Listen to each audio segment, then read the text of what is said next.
a Ele pela sua presença e palavra. Que Deus abençoe. Bem-vindo, Reverendo. Obrigado. Graça e paz, irmãos e irmãs. Com alegria que eu estou de volta. Se eu voltei vivo, Deus abençoe. A estrada está muito ruim. Nós saímos 2 e pouco de Viana, mas conseguimos chegar às 5h40, apesar de muitas carretas na estrada. Agradecer, já de pronto, ao João, né, João Dessa, sua esposa, né? O nome dela? Ilara, exato. Seja bem-vinda, meu irmão. João, nós nos conhecemos no Seminário Cristão Evangélico do Norte, né, lecionando ali, e temos mantido esse contato. Na verdade não, nos conhecemos no Quatrac, na IPI do Quatrac, enquanto eu pastoreava o Quatrac, mas nos aproximamos do Seminário Cristão Evangélico do Norte. Ele, mestre em Teologia Histórica, pelo Instituto Andrew Jump, né? Mais ou menos isso, complicado, Andrew Jump, o Instituto Presbiteriano de São Paulo. E ele fez uma vasta pesquisa sobre o reverendo Vicente Temudo Lessa. Vicente Temudo Lessa, para quem não sabe, foi o primeiro pastor desta igreja, né, da primeira igreja presbiteriana independente. Por quê? Em 1903, quando aconteceu o cisma lá em São Paulo, ele estava presente, né, em 31 de julho, 24 de setembro, foi ele que deu o pontapé inicial com os irmãos que aqui estavam e decidiram iniciar. João Dessa fez uma pesquisa nas cartas, depois ele vai poder falar um pouco mais sobre isso, e está no processo aí de um livro, né? Está com um livro sobre todo esse trabalho. E ele queria buscar entre os irmãos da igreja apoiadores, para que ele possa realmente concretizar esse trabalho e dar continuidade no projeto.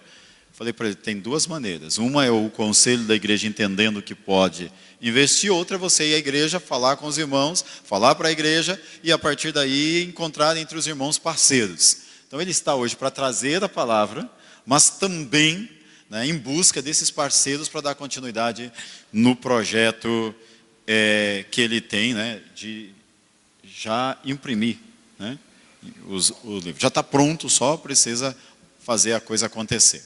Então que Deus o abençoe. Vamos orar, né, nesse momento, pedindo que Deus fale ao nosso coração o que já colocou no coração do reverendo João Dessa. Pai, no nome do Senhor Jesus Cristo, te damos graças pelo privilégio que temos de, como igreja, nos reunir nesta noite, sendo trazidos pelo Teu Espírito, movidos pela iluminação, pela inquietação e direção dEle, para estarmos aqui, para ouvir o Senhor e adorá-lo e cultuá-lo. Nesta hora, Senhor, queremos te agradecer pela vida do Teu Filho, a quem o Senhor já falou ao coração. Ele já se debruçou sobre o texto das Sagradas Escrituras, já, Senhor, ouviu de Ti. Que o Senhor agora nos dê humildade, ouvidos abertos, coração sensível, para ouvir a Tua palavra e, entendendo o Teu falar, crer e praticar, para sermos abençoados, vivermos para a glória do Teu nome. Usa Teu servo, nós rogamos em o nome de Jesus. Amém. Fique à vontade. Boa noite, irmãos e irmãs. Que Deus esteja no coração de todos, na mente também. Eu já fui apresentado, graças a Deus, mas o nome da minha esposa é Ilana Jara. A gente chama ela de Ilana, aí por isso que o reverendo Samuel não entendeu direito. Ilana Jara aí, a minha esposa, me acompanha para onde eu vou. Nós fizemos agora em janeiro 25 anos de casados, bodas de prata. Coisa linda, né? Ela era bem novinha quando eu casei com ela. Eu também. E já fizemos 25 anos de casado, temos um filho de 22 anos. Aliás, vai fazer 22 anos na próxima semana. Ele ficou de vir, mas ainda não chegou. Irmãos, eu preparei uns slides, eu queria que os irmãos me perdoassem. Pode parecer pedantismo da minha parte, mas o que eu fiz foi só para ilustrar aquilo que nós queremos passar para a igreja, talvez formar essa parceria para publicar essa obra. Eu queria que esse foi o nosso primeiro livro, foi feito no ano de 2012, por ocasião dos 400 anos de São Luís.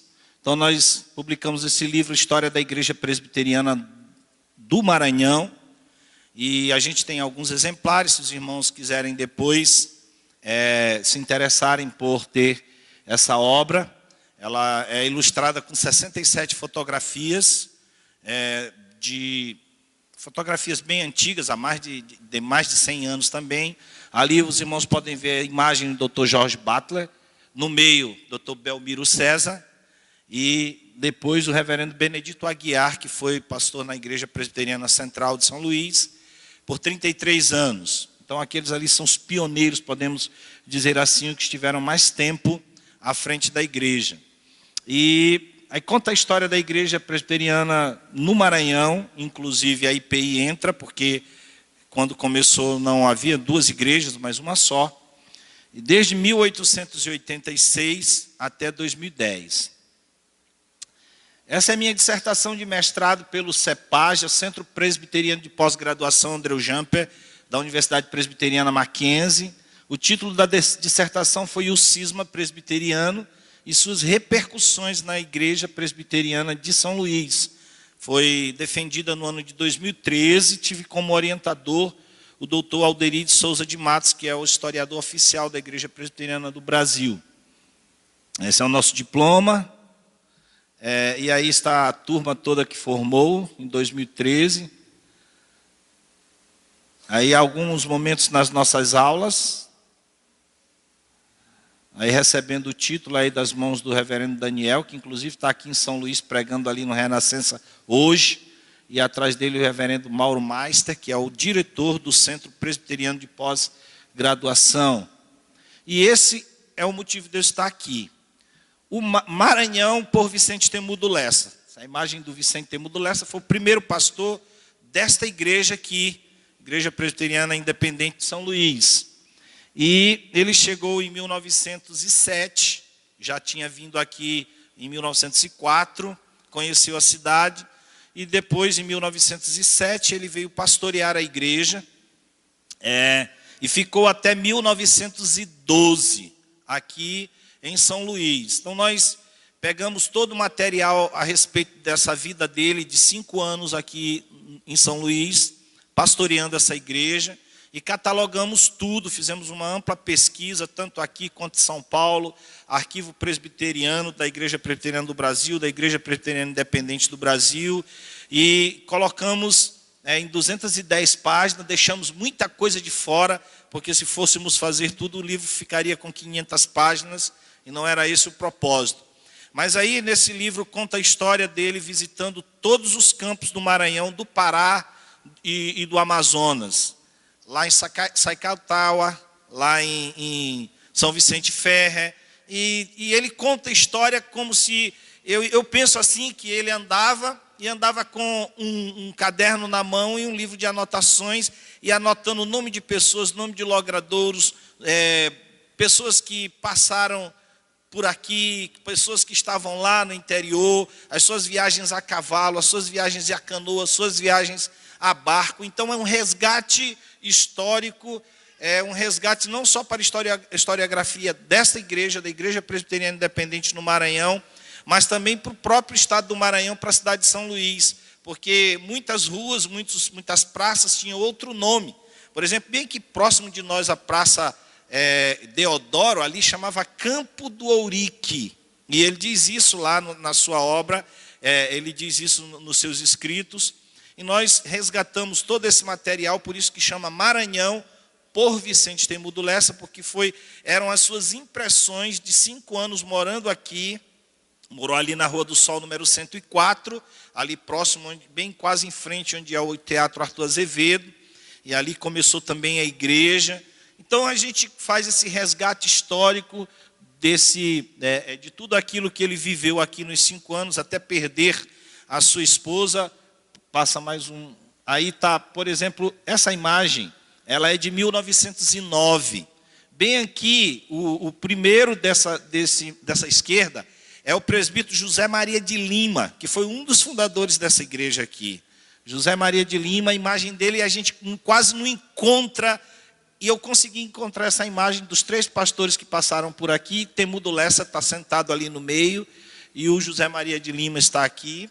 Outra imagem, por favor. Aí está todos os pastores e presbíteros da qual se separaram lá em 1903, e Vicente Temudo Lessa é o segundo daqui para lá, da esquerda para a direita, ele está sentado.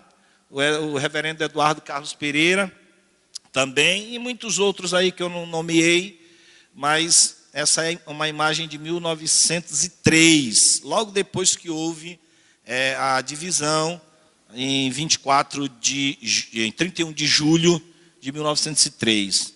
Essa é a imagem da Henriqueta Temudo, que foi falecida em São Luís, resultado de uma eclâmpsia. Ela faleceu em 1910, depois de ter dado à luz o seu filho Benjamin, e ele que mais tarde se tornou médico no estado de São Paulo. E Dona Henriqueta foi sepultada ali no cemitério do Gavião. Não sei se a sua sepultura ainda pode ser identificada lá.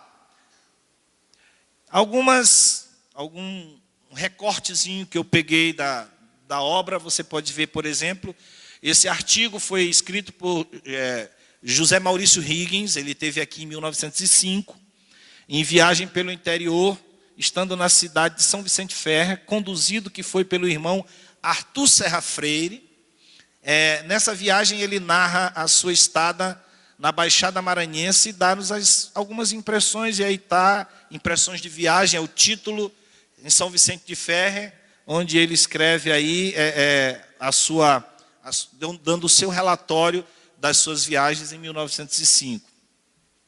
E em um outro artigo intitulado Maranhão, o reverendo Temudo Lessa informa sobre as perseguições que têm perseguido os protestantes. Os protestantes têm sofrido, principalmente através da imprensa. Então ele reproduz a carta enviada ao jornal Gazeta do Maranhão, onde foi publicado, e o texto é o seguinte. Aí ele falando aí, nossos irmãos de São Luís do Maranhão têm ali sofrido desacatos dos romanistas. Em referência a isso, dirigiu o reverendo Temudo Lessa ao jornal, e aí embaixo ele diz: Senhor redator, confiado na vossa benevolência, esperamos a publicidade dessas linhas entre as denominações evangélicas com sede nesta capital. Figura a Igreja Presbiteriana Independente, da qual somos humilde pastor. Funciona a Rua do Sol 104, ainda era lá na sua residência, em cujo prédio também residimos. É sabido que todos os cultos e tal, e aí ele vai contando a história. Então nós conseguimos fazer esse resgate histórico, e estamos trazendo a proposta para essa igreja, já que é totalmente voltado à realidade da organização, da fundação da Igreja Presbiteriana Independente do Maranhão, em São Luís. Trazemos então a proposta aos irmãos que quiserem nos apoiar, nos ajudar na publicação desse material, porque ele para publicar não é barato, eu sei. Eu tenho esse livro aqui, nós conseguimos, já está na 3ª reimpressão, e quem quiser depois pode falar conosco, mas para vocês terem uma ideia, fazendo a quantidade que eu fiz, cada livro saiu por R$32. Se eu fizesse muito mais, aí ia baixando, e mais gente poderia ter, mais gente poderia se beneficiar com a história. E eu queria imprimir esse livro, que volta novamente aí a capa, essa aí é a capa dele, É esse que foi o último mesmo. Aí eu queria imprimir para ficar acessível e também fazer viagens para o interior, lá para Viana e região, aqui em outros lugares, para que os irmãos tenham acesso, possam ver, possam estudar, possam ler a história da Igreja Presbiteriana Independente, que é uma história muito bonita também, e poder então se informar, se inteirar a respeito da história. É um resgate histórico, e eu acredito valioso para a nossa realidade de igreja presbiteriana, tanto a Igreja Presbiteriana do Brasil, quanto a Igreja Presbiteriana Independente do Brasil. Então, se depois os irmãos quiserem conversar comigo, aí, algum que tenha algo a oferecer em termos de ajuda financeira para publicarmos, fico muito grato. Então, se a igreja quiser, o conselho da igreja também quiser votar alguma verba para que possamos fazer isso da melhor forma possível, mais simples, mais barato possível, eu vou agradecer aos irmãos. Então, essa era a minha introdução de estar aqui. Os irmãos também podem comunicar a outros irmãos, porque essa obra ela é valiosíssima. Eu já dei para um amigo meu no Chile, reverendo Marconi Bezerra, também escritor da Resgate Histórico do Maranhão. Ele é maranhense e ele está hoje residindo no Chile como professor de um seminário presbiteriano lá. E eu dei para ele, ele leu a obra toda, quase um mês, e ele ficou encantado, fez um prefácio, que na realidade não é nem um prefácio, é um outro livro, praticamente o que ele fez, fazer uns recortes, colocar como prefácio. E eu quero incentivar os irmãos a fazer esse resgate. Quando eu fiz esse livro, eu comecei em 2009 e concluí em 2012. E eu procurava fotografias, documentos, material das pessoas que poderiam nos ajudar. E as pessoas sempre têm aquela mania de guardar dentro de caixa. E as traças vêm e destroem, e ninguém sabe, ninguém viu. Teve uma irmã, por exemplo, no Coatrac, que o marido dela foi um dos fundadores lá na Igreja Presbiteriana do Brasil, no Coatrac. E eu pedi tanto fotografia que eu sabia que ela tinha, e ela sempre enrolando. Aí tá bom, eu não publiquei a imagem dele. E aí todos os presbíteros, tem uma galeria de presbíteros, tem a imagem de todos, mas dele não tem. Quando o livro foi publicado, que eu levei, ela olhou e disse: mas pastor, o senhor não colocou a foto do meu marido. Mas irmã, a senhora não me deu, irmã. Eu passei 6 meses visitando a senhora, pedindo. A senhora não me deu, disse que não sabia onde estava. Não, pastor, eu tenho. Eu digo, agora só uma outra edição para que ele possa ser conhecido pelos demais. Então, meus irmãos, é isso. Eu agradeço a oportunidade de poder expor isso. E depois, se alguém quiser meu telefone, meu e-mail, para poder se comunicar e a gente poder fazer essa parceria. Quanto mais gente puder cooperar, mais obras, mais exemplares vão ser publicados, mais gente poderá, e sairá muito mais barato, mais gente poderá também ler e se encantar com essa obra de resgate historiográfico da Igreja Presbiteriana Independente do Maranhão. Vamos orar. Eu peço que um presbítero, o irmão pode indicar aí, ou o senhor mesmo, orar, e depois eu peço que os irmãos abram suas Bíblias no Salmo 23. Vamos orar, irmão.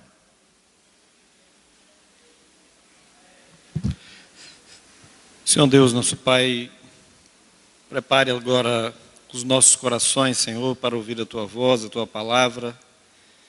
Que o Teu Santo Espírito mesmo nos inspire e nos revele, Pai, a Tua verdade, o Teu querer. Guarde a vida do reverendo João Dessa, que o Senhor possa abençoá-lo, que o Senhor possa também inspirá-lo, ungí-lo em sua obra, ungí-lo, ó Deus, em sua caminhada. Te damos graças pela presença dele conosco, Pai, e use o Teu servo neste momento. Nós te imploramos em nome de Jesus Cristo. Amém, Senhor. Amém. Salmo 23, todo mundo conhece de cor. O Senhor é meu pastor, nada me faltará. Ele me faz repousar em pastos verdejantes. Guia-me mansamente pelas águas de descanso. Refrigera minha alma. Guia-me pela vereda da justiça por amor do seu nome. Ainda que eu ande pelo vale da sombra e da morte, não temerei mal nenhum, porque tu estás comigo. A tua vara e o teu cajado me consolam. Preparas-me uma mesa na presença dos meus adversários. Unges-me a cabeça com óleo e o meu cálice transborda. Certamente bondade e misericórdia me seguirão todos os dias da minha vida e habitarei na casa do Senhor para sempre. Mantenha sua Bíblia aberta no Salmo 23. O Salmo 23, meus irmãos e minhas irmãs, é a confissão de uma ovelha. Existem outros salmos que são orações. Por exemplo, os salmos de 42 a 72 são orações de Davi.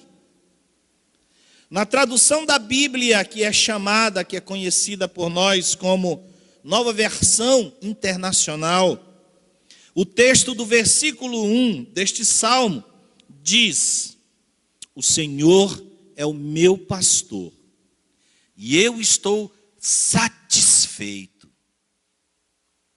Na abertura deste salmo, meus irmãos, encontramos uma confissão pessoal na primeira pessoa. Essa confissão é uma confissão de alguém que encontrou um ponto de satisfação em Deus. É isso que cria todo o cenário para descrever o que o salmo vai tratar. Aqui neste salmo, conforme disse João Calvino em seu comentário, há uma expressão de gratidão. Davi, quando escrevia este salmo aqui, ele desfrutava de paz e desfrutava de conforto no seu reinado. E não há nada em que mais facilmente a gente cai do que quando nós estamos em paz, em sossego, cair em esquecer Deus. Nós somos muitas vezes levados a esquecer a Deus quando nós estamos em paz e em conforto. Essa é uma realidade para todas as pessoas. Esse salmo ele fala de três coisas. Ele não fala somente de ovelha e não fala também somente de pastor.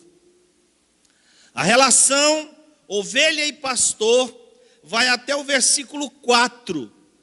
E a partir daí, a partir desse versículo 4, o cenário muda.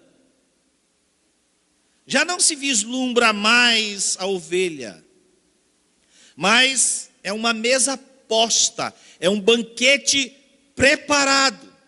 Tem um cálice que transborda também. E nessa mudança de cenário, já não é mais a cena da ovelha e do pastor, mas de um anfitrião, recebendo alguém para um banquete. No versículo 6, novamente há uma mudança. O cenário muda de novo. Já não há mais a ovelha, já não há mais o pastor, já não há mais o banquete, já não há mais o cálice transbordante. Mas a cena agora é de alguém adentrando na casa do Senhor. Habitarei na casa do Senhor para todo sempre. Então o Salmo 23 nos apresenta essas três cenas que eu gostaria de mostrar, eu quero mostrar agora à noite para os irmãos. Eu quero falar dessas três cenas, meus irmãos. A primeira cena que nós vemos aqui nesse salmo: o Senhor é o meu pastor e nada me faltará. Versículo 1. É uma simples afirmação, mas para algumas pessoas é uma afirmação muito difícil.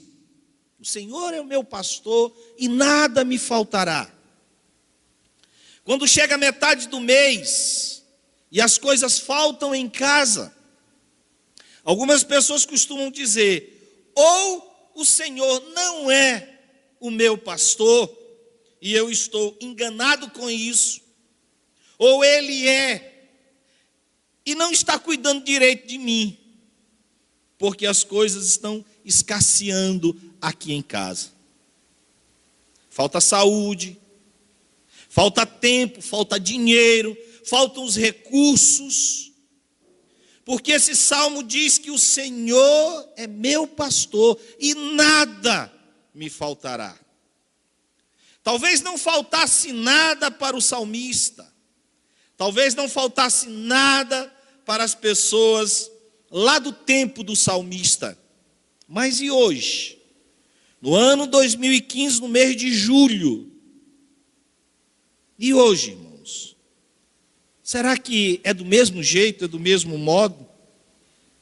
O que esse salmo na realidade está dizendo que não falta? Nosso país entrou num problema muito sério. Nosso país está em crise política principalmente. E a crise política em que nós nos encontramos, olhando para frente, nós não vislumbramos nada de bom para os próximos meses e talvez para os próximos anos. Mas o Salmo está dizendo: o Senhor é o meu pastor e nada me faltará. O que na verdade esse Salmo está dizendo que não nos falta. Irmãos, se nós observarmos o versículo 2, nós vemos que a primeira coisa que o Salmo diz que não nos faltaria era descanso. Ele me faz repousar em pastos verdejantes. Eu quero enfatizar aqui a palavra repousar. É de importância vital, meus amados irmãos, para o cristão, para o crente, o descanso. O texto fala de forma imperiosa que o Senhor faz o salmista descansar. Se todos pudessem ler o texto deste salmo em hebraico, como ele foi escrito, veriam que o texto está no intensivo. É algo que alguém impõe sobre o outro. Ou seja, Deus nos impõe um descanso. Isto porque, irmãos, muitas pessoas ainda não entenderam o que é encontrar descanso no Senhor, o que é encontrar descanso em Deus. Pois em nossos dias, em nossas igrejas, há pessoas que não aprenderam o valor e nem como encontrar descanso em Deus. Em Ezequiel, no capítulo 34, dos versículos 15 até o versículo 22, o texto diz que as ovelhas, elas não são tão dóceis quanto nós pensamos. Quer ver? Vamos ler o texto. A gente às vezes tende, as crianças gostam das ovelhas, tão dóceis, tão bonitinhas, mas o texto de Ezequiel, capítulo 34, ele diz que não é bem assim. Diz assim o texto: eu mesmo apacentarei as minhas ovelhas e as farei repousar, diz o Senhor.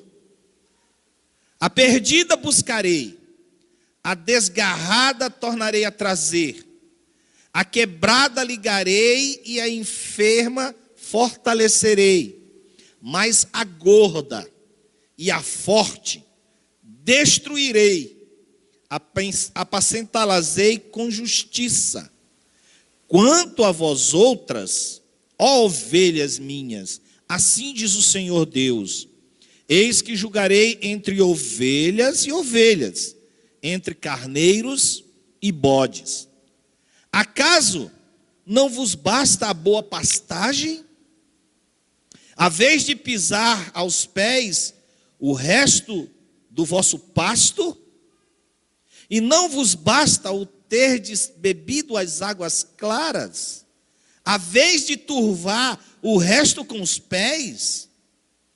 Quanto às minhas ovelhas, elas pastam o que haveis pisado com os pés, e bebem o que haveis turvado com os pés.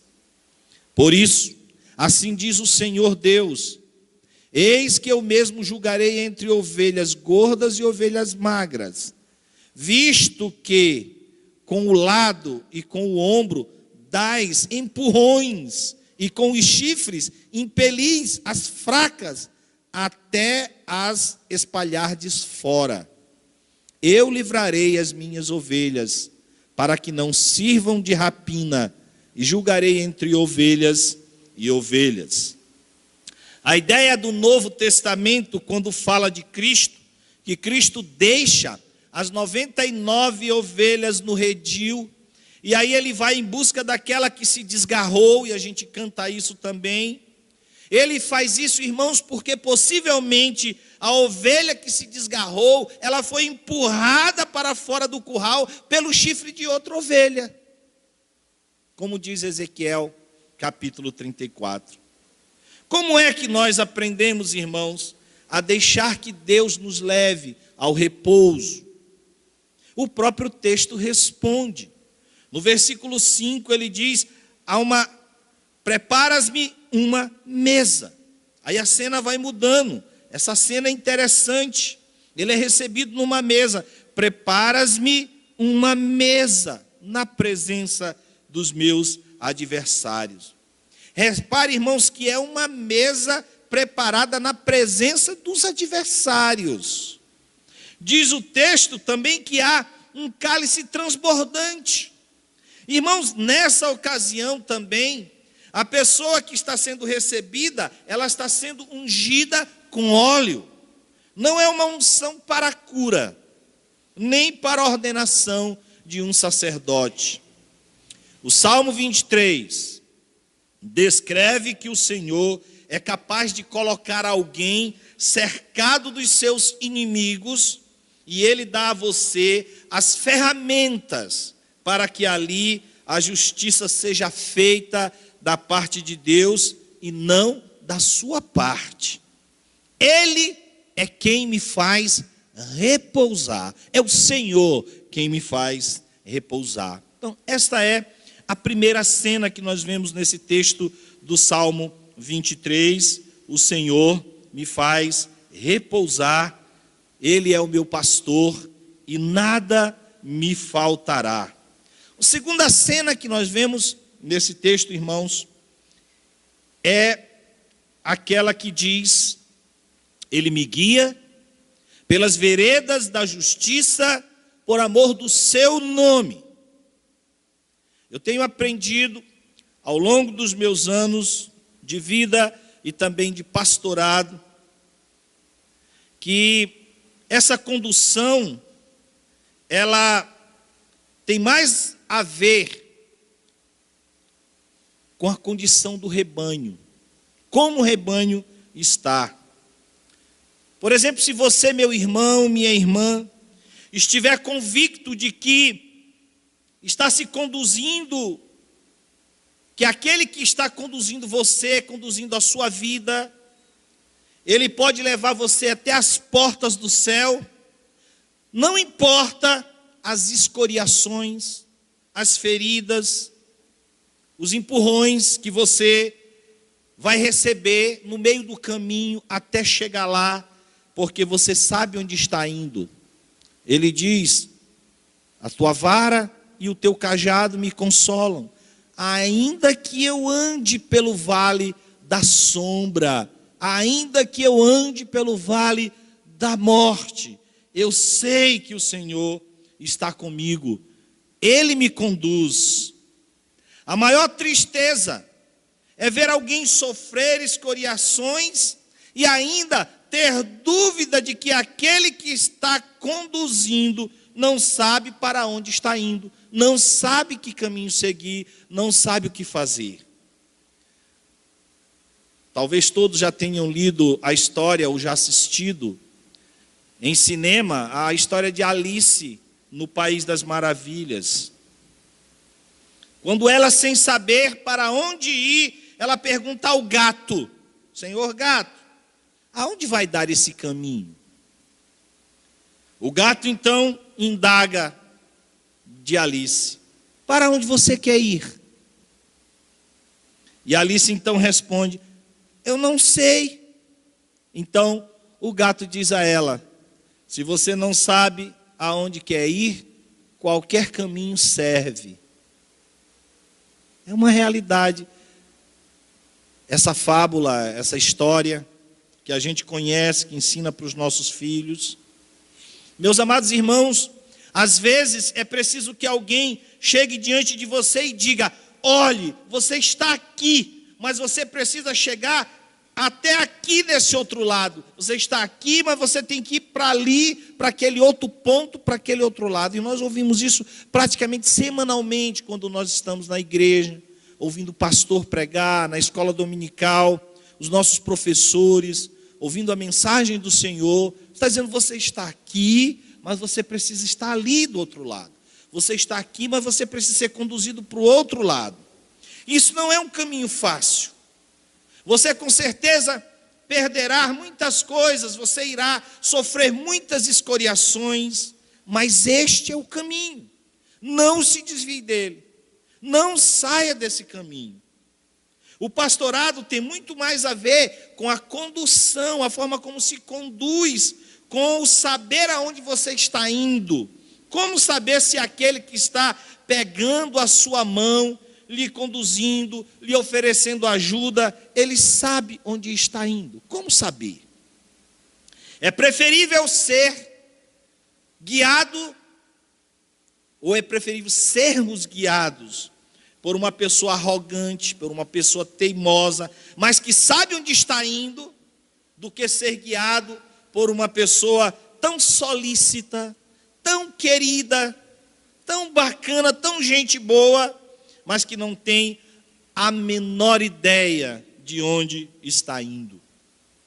O salmista diz: Ele me guia pelas veredas da justiça, por amor do seu nome. É o Senhor que nos guia.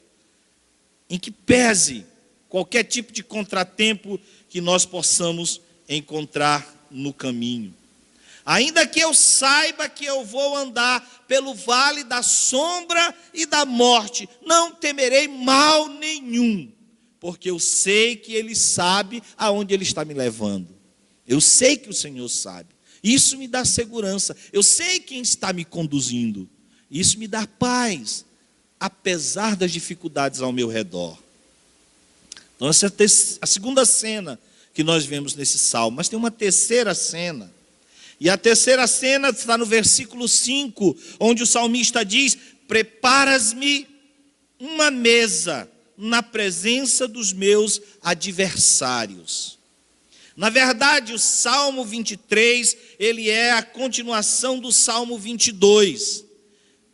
O Salmo 22, ele começa, e logo na sequência, quando termina o Salmo 22, começa o Salmo 23. É o Salmo que tem as palavras ditas por Jesus na cruz, o Salmo 22. Ele começa dizendo: Deus meu, por que me desamparaste? O texto do Salmo 22, ele vai descrevendo alguém que está em grande aflição.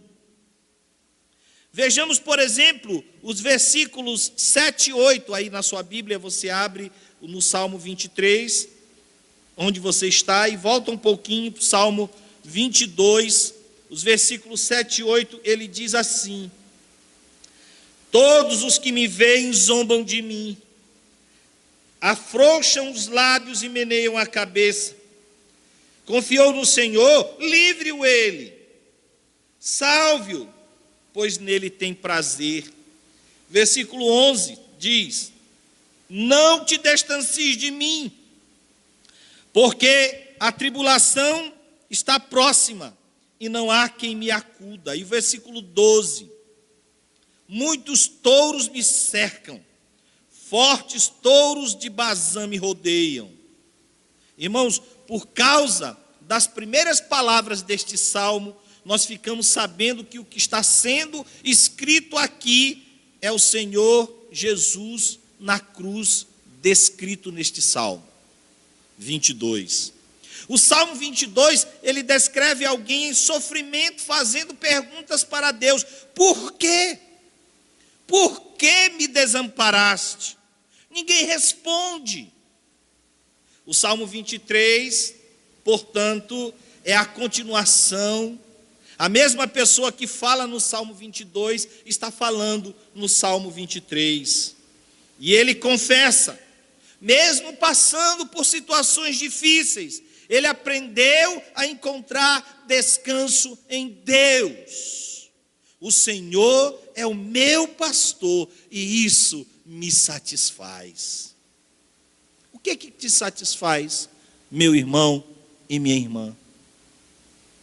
O que é que você precisa para chegar a esse ponto na sua vida de poder abrir a sua boca e dizer: é isso que eu quero, e quando eu conseguir isso, eu vou estar satisfeito? Muitas pessoas nunca vão alcançar o que querem. Não é porque elas não podem, mas é porque elas não sabem o que querem. Aqui no texto, o salmista, ele sabe exatamente o que quer. Ele sabe se ele tem o Senhor. Ele sabe que ele tem o Senhor. E por ele ter o Senhor como seu Senhor, isso lhe basta. E você? O que você quer, irmão? O que eu quero? Às vezes eu me pergunto também. O que nós buscamos? O que você busca? Talvez você aqui esteja presente nessa noite aqui, você ainda não pensou nisso. Talvez você ainda não tenha tido um encontro de fé com o Senhor Jesus. O que você busca na sua vida? O Salmo 23, ele termina com duas expressões categóricas, ditas pelo salmista. Duas coisas irão acompanhar a minha vida: a bondade e a misericórdia. As decisões e tudo aquilo que nós fazemos em nossas vidas, às vezes acabam atraindo coisas que vão nos acompanhando por um longo período. Às vezes, aquilo que nós não fazemos e que nós deveríamos ter feito, também atraem coisas que acompanham as nossas vidas e vão se tornando coisas agarradas a nós, apegadas a nós. Com uma vida tão atribulada como aquela que nós estamos vivendo hoje, no nosso país principalmente, não precisamos viver acompanhados de tribulações, de cargas pesadas, de ombros cheios de pesos enormes no nosso viver diário. A bondade e a misericórdia me seguirão todos os dias da minha vida. São essas, irmãos, duas virtudes que vão nos ajudar nesses dias difíceis e vão nos ajudar a encontrar refrigério somente no Senhor, porque o Senhor é o meu pastor e eu estou satisfeito. Quando nós entendermos isso, quando nós entendermos que o Senhor é o nosso pastor, e isso nos satisfaz, tudo mais perde o sentido na nossa vida. E nós vamos viver a vida em busca de cada dia mais aumentar esse sentimento de intimidade, de ter prazer em Deus. Por fim, irmãos, e concluindo essa palavra, eu sei que não é fácil, humanamente não é fácil encontrarmos essa consciência de termos prazer somente no Senhor, não importa o que esteja acontecendo ao nosso redor. Não é fácil, mas é algo que precisamos estar certos de que aquele que se propõe a nos ajudar, ele de fato é capaz de nos ajudar. Tem muita gente se propondo a ajudar o mundo, mas a pergunta é: será que eles sabem aonde querem chegar? A proposta de Deus para nós é nos fazer repousar e descansar. Existe um dia que o Senhor reservou para que nós o adoremos, o sirvamos de todo o coração, de toda a alma, que é o dia do Senhor. No boletim da minha igreja, eu mudei, em vez de domingo, lá diz dia do Senhor. E nessas nossas pesquisas, muita gente, lá no início do século XX, era disciplinada da igreja, porque quebrava o dia do Senhor. Está escrito lá em atas, está escrito em relatórios, fulano de tal foi disciplinado, porque quebrou o dia do Senhor. Ao invés de guardar para o seu deleite em Deus, estava fazendo outra coisa. A Confissão de Fé de Westminster, que é um dos documentos oficiais dos reformados em todo o mundo, diz, e Calvino também disse, que guardar o dia do Senhor não é legalismo, é obediência à sua palavra. O Senhor nos faz repousar e nos faz descansar. Deus quer, irmãos, que nós estabeleçamos limites para as nossas vidas. Ele sabe o que é melhor para nós. Porque viver em ativismo, correndo de um lado para outro, e às vezes não dá tempo para Deus. A minha esposa aqui presente, ela trabalhava de domingo a domingo, e isso incomodava ela demais. Como farmacêutica, trabalhando em hospital, trabalhando em outras empresas, trabalhava de domingo a domingo. Um dia ela disse assim: eu vou fazer um pacto com Deus, eu vou obedecer o que a Bíblia diz. Dai a César o que é de César, mas dai a Deus o que é de Deus. E ela decidiu isso e nunca mais ela trabalhou no dia do Senhor. O dia do Senhor é para o Senhor. E eu quero concluir, irmãos, com a leitura do Salmo 131.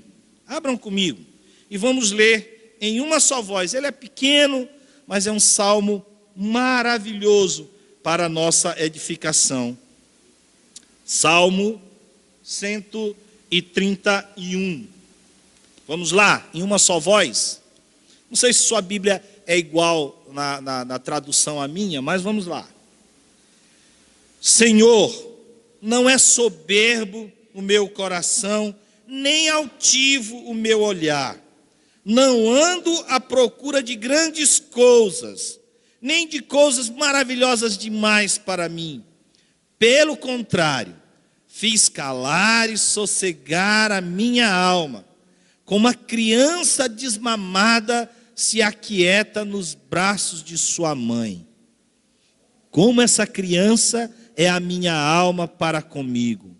Espera, ó Israel, no Senhor, desde agora e para sempre. Que Deus em Cristo nos abençoe. Amém.